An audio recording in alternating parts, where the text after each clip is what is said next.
Yeah. Now, this document used the word, autonomy, sexual autonomy when it comes to minors. Where does this leave parents' rights when you've got, jurists, lawyers using this sort of language and suggesting this should be part of member states' legal codes?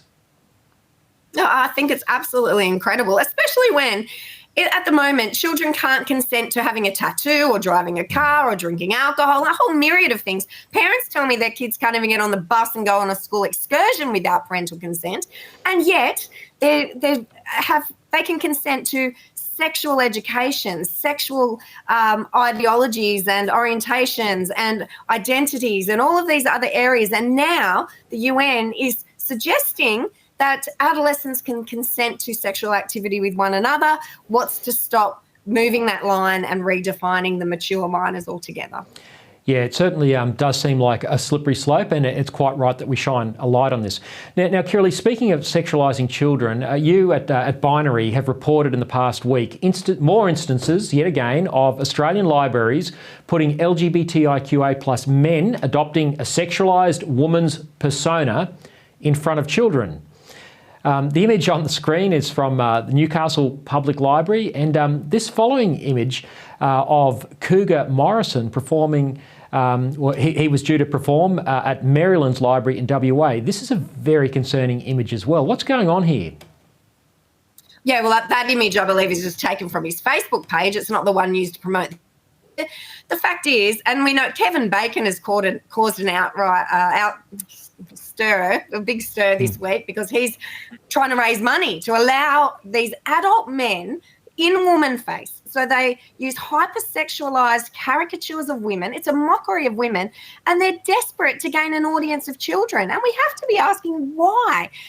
Fine, drag queens can go in adult bars. They're adult entertainers. If you want to pay money to go and see them, and if you want to be in that zone, go for it as an adult with other adults. But why? Why do these adult hypersexualized men who are making a mockery of women want an audience with children? I think that's the question we need to be asking. That is absolutely the question, Kirralie. And look, that image of Cougar Morrison, I take your point, that's not what he would wear in front of children, but most children I know have got a device and can search. They could Google Cougar Morrison and they would find his Facebook page and those images. And this is typical of so many of these drag queens that they put in front of children. You've only got to do a little bit of searching on the internet, and you're confronted with images that are not appropriate.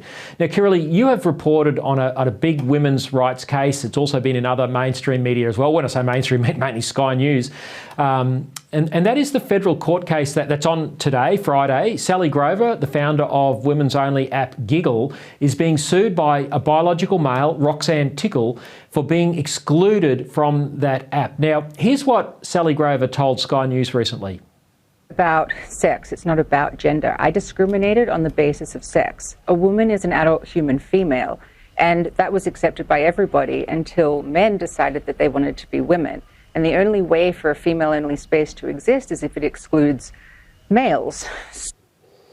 So, Kirralie, why is Sally Grover, who we just saw there, going to court for doing that? Well, Sal Grover is an incredible woman who is standing up for women's sex-based rights and realities.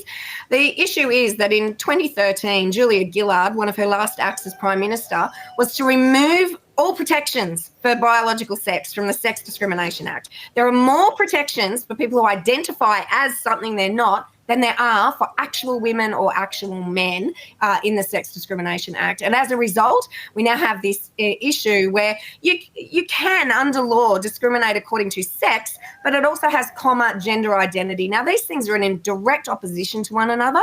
And now here we are in the courts, and Sal and her team are going to challenge this all the way to the top if necessary, because we need protections in law that are based on sex. And I'll just make the point as well, Lyle, that just this week, the New South Wales courts, I believe it was Bankstown, issued their findings on a hearing and a case where a man in a change room exposed her penis to a young boy.